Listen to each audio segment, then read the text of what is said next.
The silence at the Federal Bomb Disposal Training Center shattered as Sarah Williams calmly announced, "Everyone needs to evacuate now.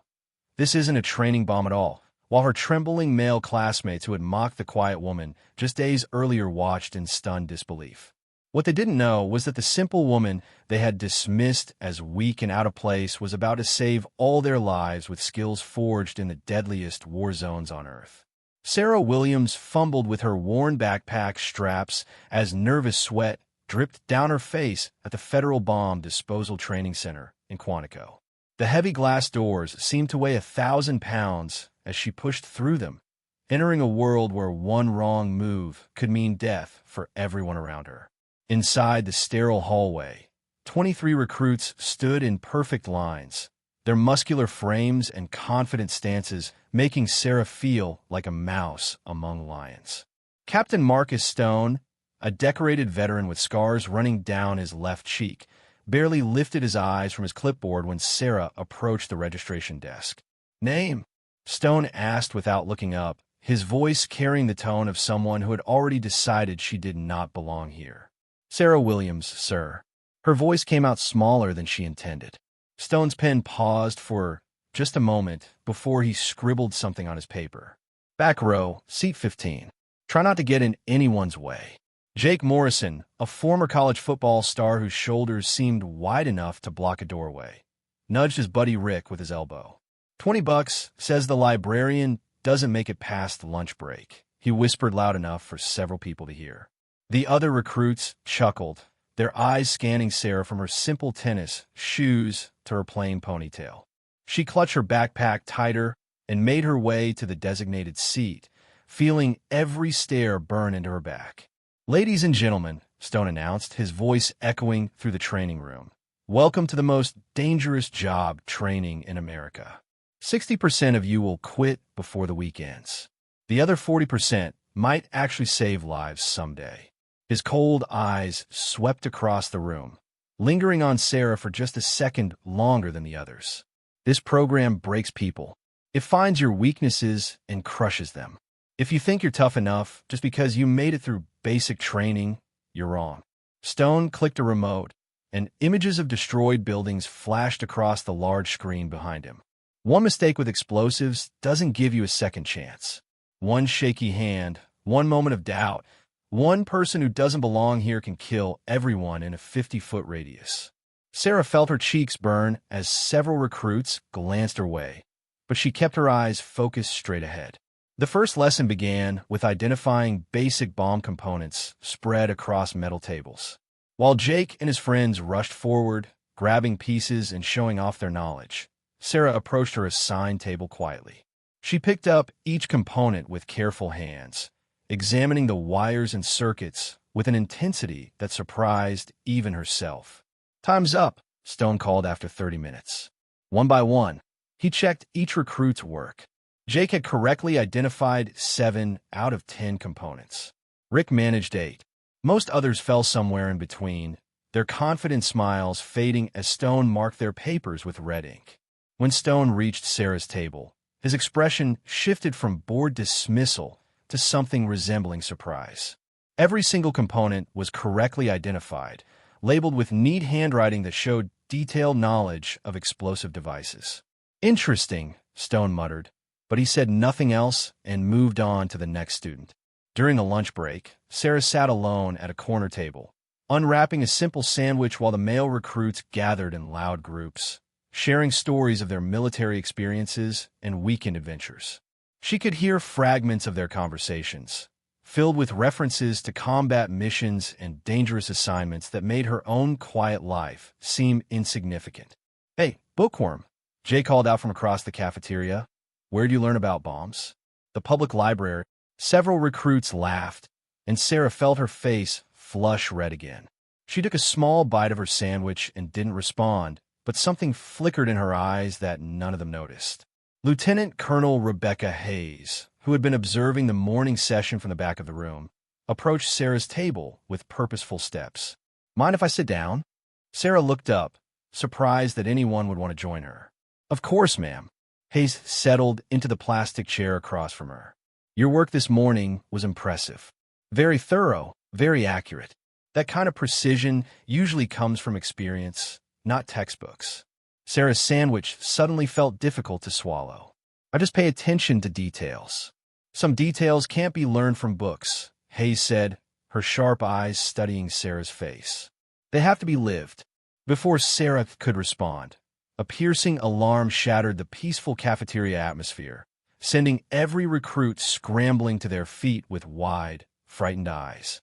Red emergency lights bathed the training facility in an eerie glow as recruits stumbled over chairs and tables, their earlier confidence evaporating like morning mist.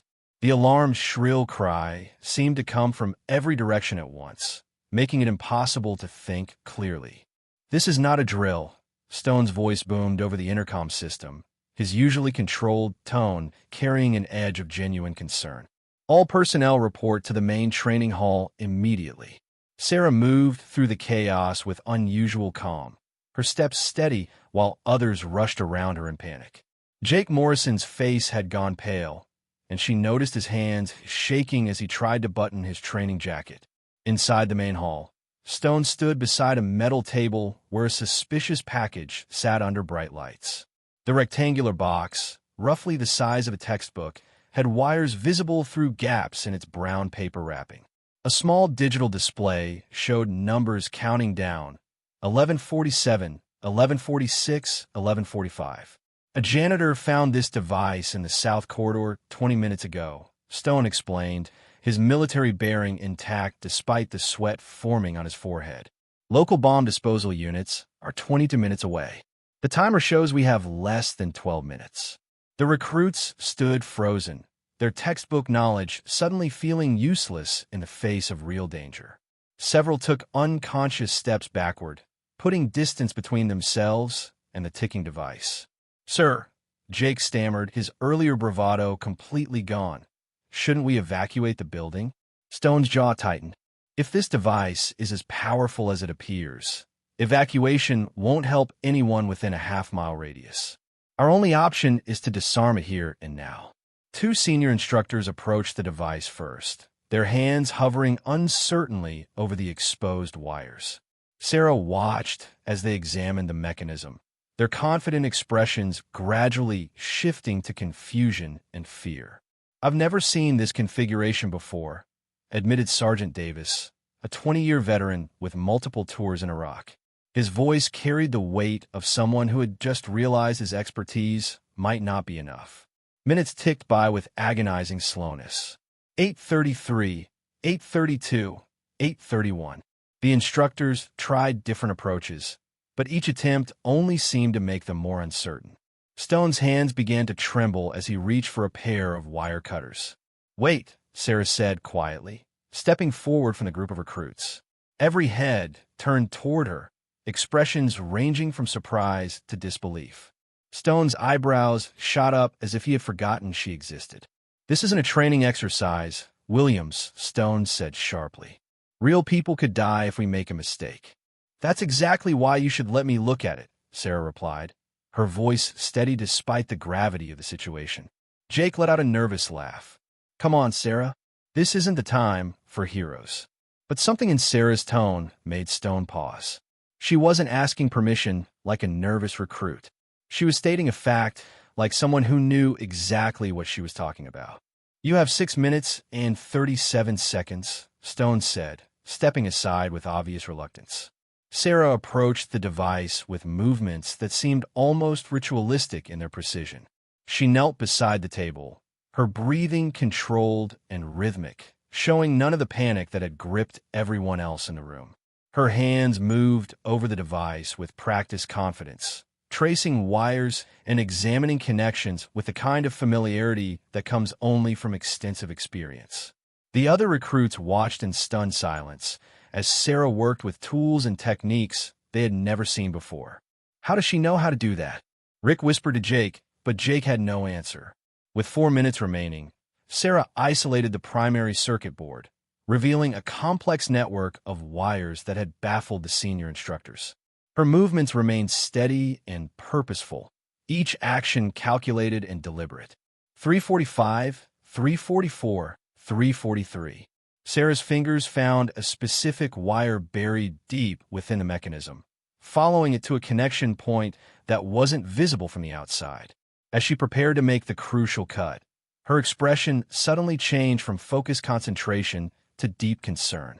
"Everyone needs to step back," she said calmly, her voice cutting through the tension like a blade.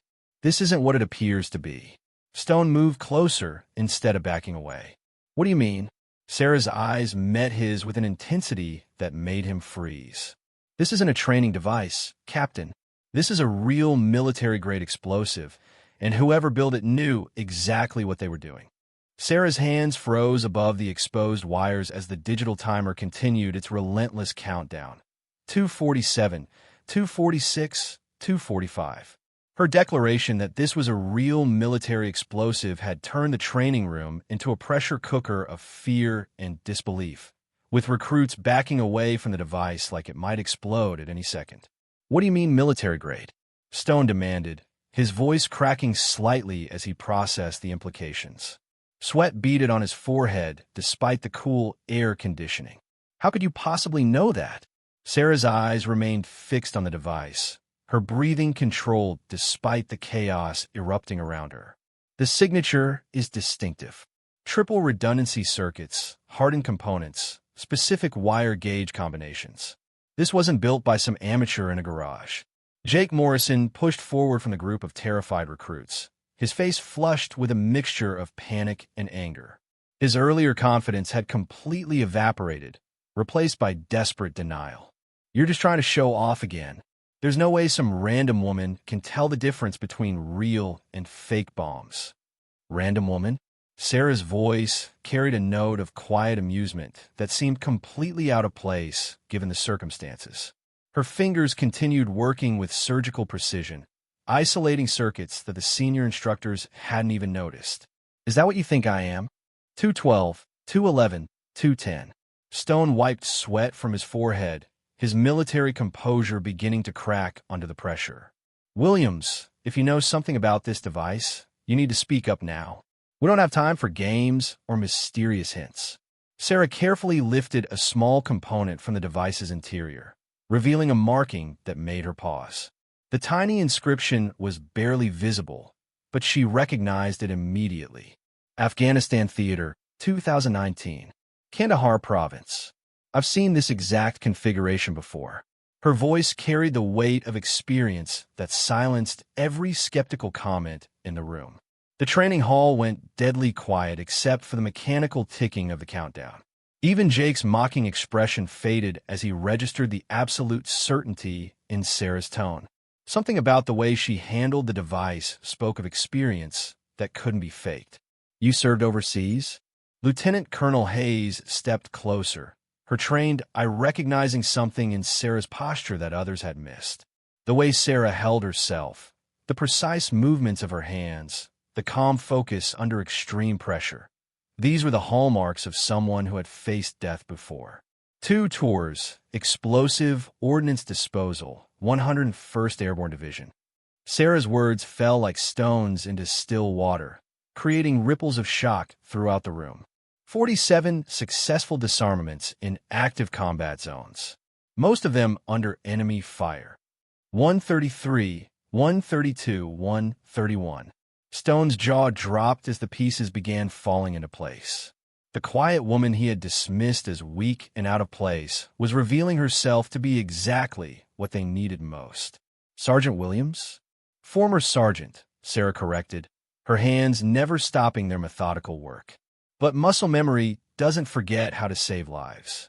Some skills stay with you forever, whether you want them to or not. With 90 seconds remaining, Sarah reached the device's core mechanism. Her movements became even more deliberate, following procedures that clearly weren't taught in any civilian training manual. The other recruits watched in stunned silence, as the simple woman they had mocked transformed before their eyes into someone completely different. "The builder used a dual-stage trigger system," Sarah explained, her voice steady despite the ticking clock. "Cut the wrong wire, and it detonates immediately. Cut them in the wrong order, same result. There's no room for error here." Jake's face had gone completely white, his earlier arrogance replaced by genuine terror. How do you know which one's to cut? What if you're wrong? Sarah's fingers traced a specific wire path with the confidence of someone who had done this dozens of times before. Because I've disarmed devices built by the same bomb maker. His signature techniques are unmistakable. He has a distinctive style, like an artist's brushstrokes. 047, 046, 045. The tension in the room reached a breaking point as Sarah prepared to make the crucial cuts. Stone found himself holding his breath, his earlier dismissiveness replaced by desperate hope that this woman he had completely underestimated might actually save them all. First, the blue wire at the junction point, Sarah narrated, her teaching instincts kicking in even under extreme pressure. Then the red wire, but only after confirming the circuit is properly isolated. Order matters more than speed here. 023, 022, 021. Sarah's wire cutters closed around the blue wire. The slight click as it separated seemed to echo through the room like a gunshot. Nothing happened. The timer continued its relentless countdown, but Sarah showed no panic. Now the red, she whispered, positioning the cutters with infinite care. 012, 011, 010. The red wire snapped cleanly. For a heart-stopping moment, nothing changed. Then, with 8 seconds remaining, the digital display flickered and went completely dark. Complete silence filled the training room. Sarah sat back on her heels, her professional composure finally showing small cracks as the reality of what had just happened settled over everyone present. Outstanding work, Sergeant Williams, Lieutenant Colonel Hayes said, her voice filled with genuine respect and relief. But Sarah's expression had grown deadly serious as she examined the disarmed device more closely. Captain Stone, we have a much bigger problem than a single bomb. Federal agents flooded the training facility like water through a broken dam, their serious faces and urgent radio chatter transforming the quiet bomb disposal center into a bustling crime scene. Sarah found herself at the eye of this investigative storm, her expertise suddenly making her the most valuable person in the building. Agent Maria Rodriguez, a sharp-eyed woman with 20 years of counterterrorism experience, sat across from Sarah in the facility's conference room. Your analysis of the device components was incredibly detailed, Sergeant Williams. We need to know everything you can tell us about this bomb maker's methods and motivations. Sarah spread out photographs of the disarmed device across the polished conference table, pointing to specific components with the precision of a surgeon explaining a complex operation. The soldering pattern here is distinctive. Clean joints, military standard flux, components arranged in a specific geometric pattern that serves no functional purpose whatsoever. A signature of some kind? Rodriguez asked, leaning forward with intense interest while taking careful notes. More than that, it's a calling card. This bomb maker takes genuine pride in his work, wants people to recognize his craftsmanship. Sarah's finger traced along a circuit board, highlighting details that would be invisible to untrained eyes. I encountered his devices 7 times in Afghanistan. He was teaching local insurgents advanced bomb-making techniques that were far beyond their usual capabilities. Through the conference room's glass walls, Sarah could see Jake Morrison and the other recruits being interviewed by federal agents. Their earlier cockiness had been completely replaced by nervous cooperation as they realized the true magnitude of what had almost happened to them all. Captain Stone entered the room carrying a thick folder marked with multiple security classifications, his expression grim. The investigation has uncovered some very disturbing information. Someone with inside access planted that device. They knew our training schedules, security protocols, even the specific location where it would cause maximum psychological impact. Rodriguez nodded grimly while reviewing her notes. We've narrowed down the suspects to facility personnel with both unrestricted access and advanced explosive knowledge. Unfortunately, the list is much shorter than we hoped it would be. Sarah studied the photographs again, her combat-trained, eye-catching subtle details that others might overlook. There's something else that's been bothering me.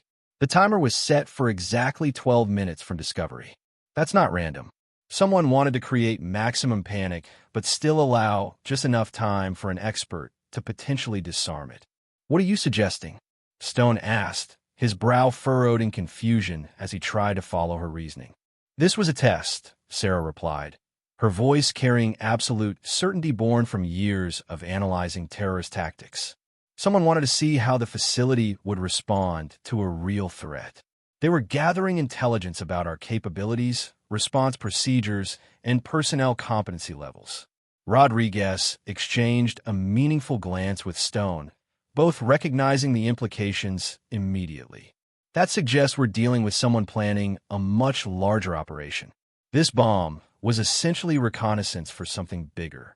Outside the conference room, Sarah could see Lieutenant Colonel Hayes speaking intensely with two men in expensive suits who had the unmistakable bearing of high-ranking government officials. The conversation looked heated, with Hayes gesturing emphatically toward the training areas while the officials appeared to be arguing about something urgent. There's another possibility we need to seriously consider, Sarah said quietly, drawing everyone's attention back to her analysis. The bombmaker might not be working alone. The level of intelligence required to plan and execute this operation suggests multiple people with different areas of specialization. Stone's phone buzzed with an urgent message, and his face went pale as he read the text. We have a major problem. Security Chief Tom Bradley hasn't reported for duty today. He was specifically scheduled to be here during the incident, overseeing security protocols. Rodriguez immediately reached for her radio, her training kicking in. All units, we need an immediate location on Tom Bradley. Consider him armed and extremely dangerous until proven otherwise. Sarah's expression darkened as she processed this crucial new information. Bradley was former Army demolitions, wasn't he? 20 years of hands-on experience with military explosives and advanced detonation systems. Yes, and he had unrestricted access to every single part of this facility, Stone confirmed, his voice tight with growing concern. If Bradley is involved in this, he knows things about our operations that could be absolutely catastrophic in the wrong hands. Through the window, Sarah watched as federal agents began a systematic search of the entire facility. Their methodical approach reminded her of military operations she had witnessed overseas, where every corner had to be meticulously cleared before declaring an area truly safe.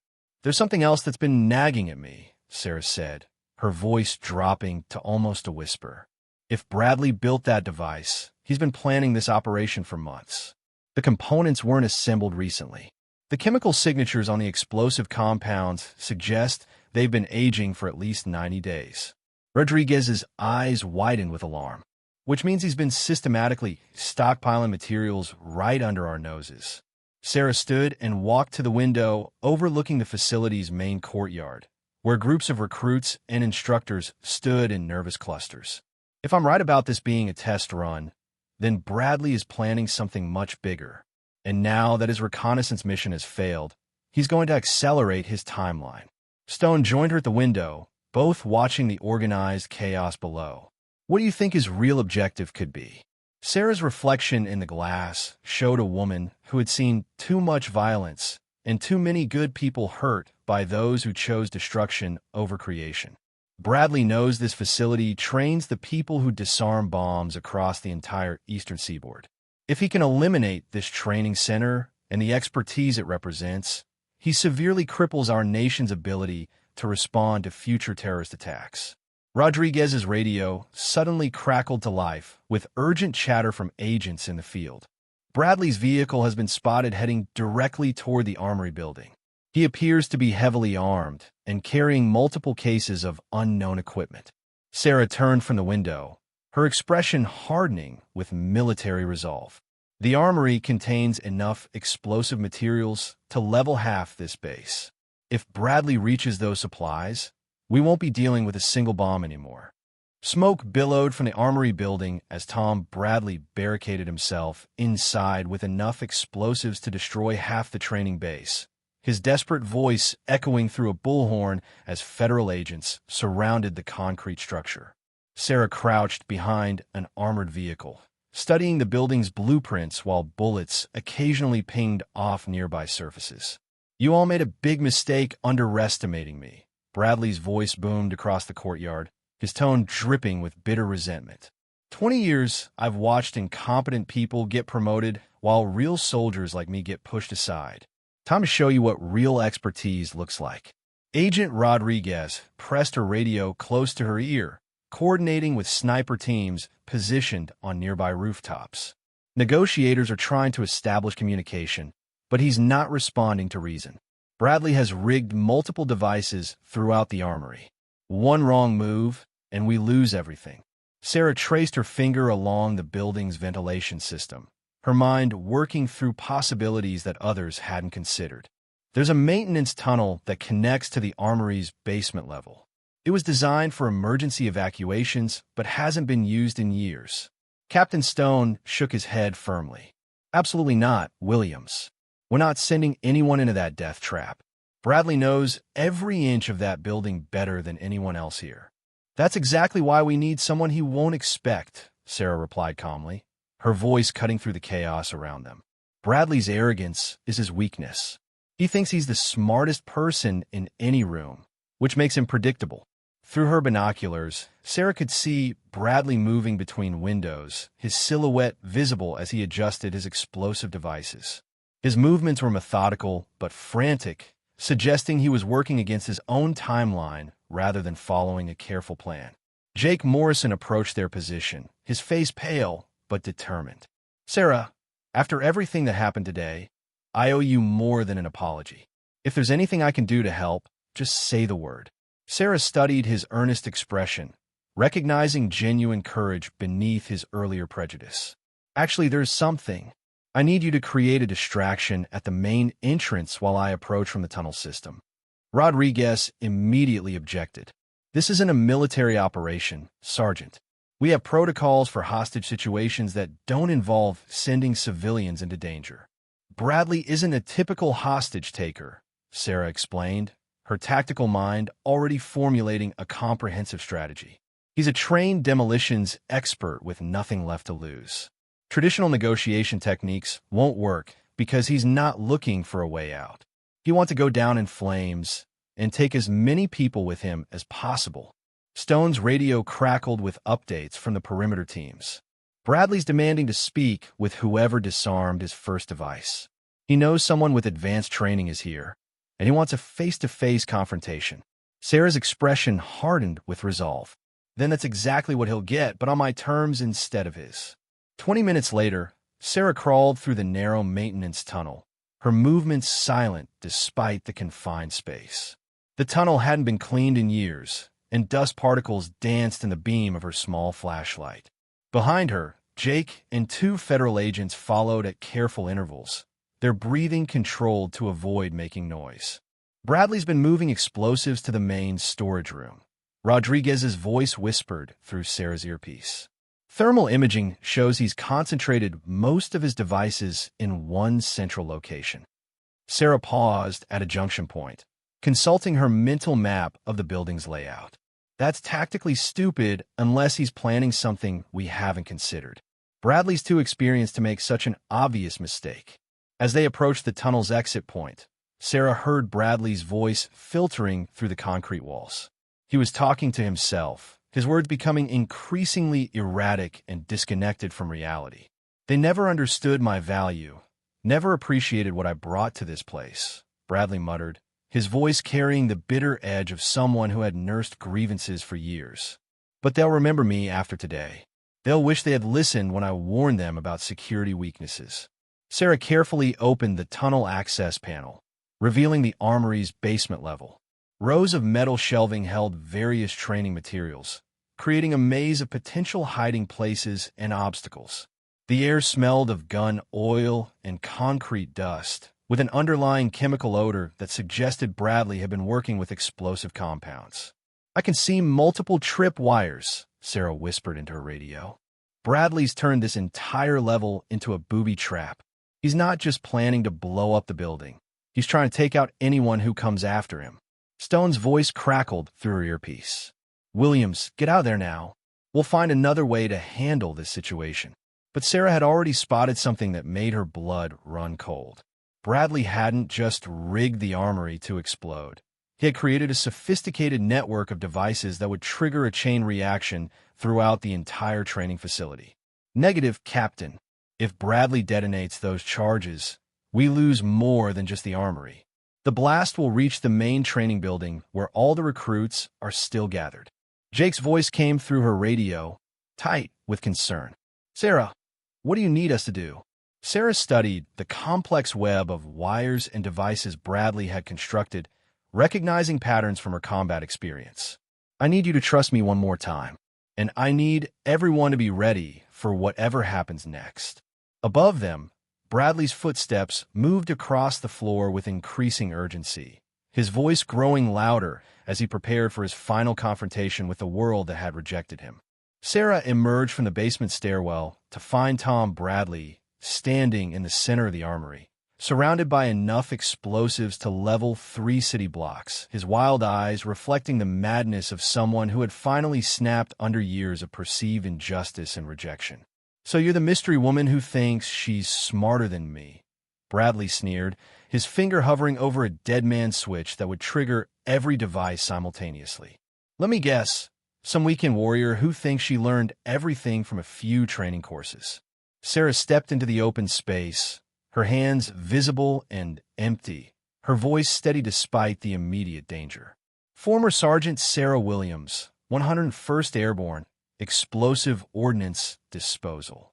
2 tours in Afghanistan, 47 successful bomb disposals under combat conditions. Bradley's mocking expression faltered slightly, replaced by grudging recognition. Afghanistan? Then you might actually understand what real soldiers go through.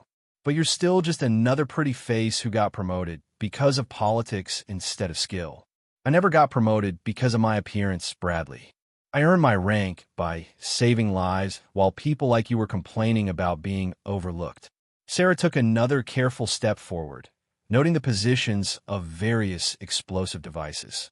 The question is, what did you do to earn yours? Bradley's face flushed with anger, his grip tightening on the detonator. 20 years of faithful service, and they passed me over for promotion 6 times. 6 times. Meanwhile, people with half my experience got the positions I deserved. So your solution is to murder innocent people. Sarah's voice carried disappointment rather than fear. That's not what real soldiers do, Bradley. Real soldiers protect others, even when nobody appreciates their sacrifice. Through the windows, Sarah could see federal agents positioning themselves for a potential assault, but she knew they were too far away to help if Bradley decided to trigger his devices. This confrontation would be decided by words and courage rather than superior firepower. You don't understand, Bradley said, his voice cracking with years of suppressed resentment. I watched incompetent people make decisions that got good soldiers killed. I tried to warn them about security problems, but nobody listened to the old sergeant. Sarah recognized the pain behind Bradley's anger, the familiar story of someone who had served honorably but couldn't find purpose in civilian life. I do understand, Bradley. I've seen what war does to people, how it follows you home even after the fighting stops. Then you know why this has to happen, Bradley replied, but his conviction seemed to be wavering. Someone has to make them pay attention, make them realize what they've thrown away. By becoming the very thing we swore to fight against, Sarah asked, her voice gentle but firm. Bradley, you're not a terrorist. You're a soldier who lost his way. There's still time to find it again. For a moment, Bradley's hand loosened on the detonator, his eyes showing a flicker of the honorable man he had once been. But then his expression hardened again, the bitterness reasserting itself. It's too late for second chances, he said, raising the detonator higher. They made their choice when they threw me away like garbage. Sarah realized that traditional negotiation wouldn't work with someone who had already decided to die. Instead, she appealed to the soldier's code that still existed somewhere inside him. Bradley, look around this room. Look at all these explosives, all this destruction you're planning. Is this how you want to be remembered? As the man who murdered innocent people, or as the soldier who chose to do the right thing when it mattered most? Bradley's eyes swept across the armory, taking in the magnitude of what he had prepared. For the first time, he seemed to truly see the consequences of his actions. "Those recruits upstairs," Sarah continued, "they're just kids trying to learn how to save lives. Jake Morrison, the one who mocked both of us, he's not evil, just ignorant. He can learn to be better, but only if we give him the chance." The detonator trembled in Bradley's hand as internal conflict played across his face. 20 years of faithful service warred against months of planning revenge. "I don't know how to stop," Bradley whispered, his voice breaking. "I've been angry for so long. I don't remember how to be anything else." Sarah took another step forward, close enough now that Bradley could see the sincerity in her eyes. "You stop by making the choice that honors the uniform you once wore. You stop by remembering that being a soldier means protecting people, not destroying them." Slowly, very slowly, Bradley's hand began to lower. The detonator dropped to his side as years of suppressed emotion finally overwhelmed his desire for revenge. "I'm sorry," he whispered, sinking to his knees as federal agents rushed into the room. "I'm so sorry." 3 months later, Sergeant Sarah Williams stood before a new class of bomb disposal recruits, her quiet authority now recognized throughout the training center. Jake Morrison sat in the front row, no longer the arrogant young man who had mocked her appearance. "The most dangerous assumption you can make," Sarah told her students, "is that you know everything about someone based on how they look or where they come from. Real strength isn't always visible, and real courage often comes from the most unexpected places." She looked out at the diverse group of faces before her, seeing potential heroes rather than stereotypes. "Your job is to save lives, regardless of who those lives belong to. That's what makes you different from the people who choose destruction over protection." As the class filed out for their first practical exercise, Jake approached her with genuine respect. "Sergeant Williams, thank you for showing us what real leadership looks like." Sarah smiled, remembering her own journey from being dismissed and underestimated to becoming the teacher she had always been meant to be. "Just remember, Morrison, never judge a book by its cover. You might miss the most important story of all."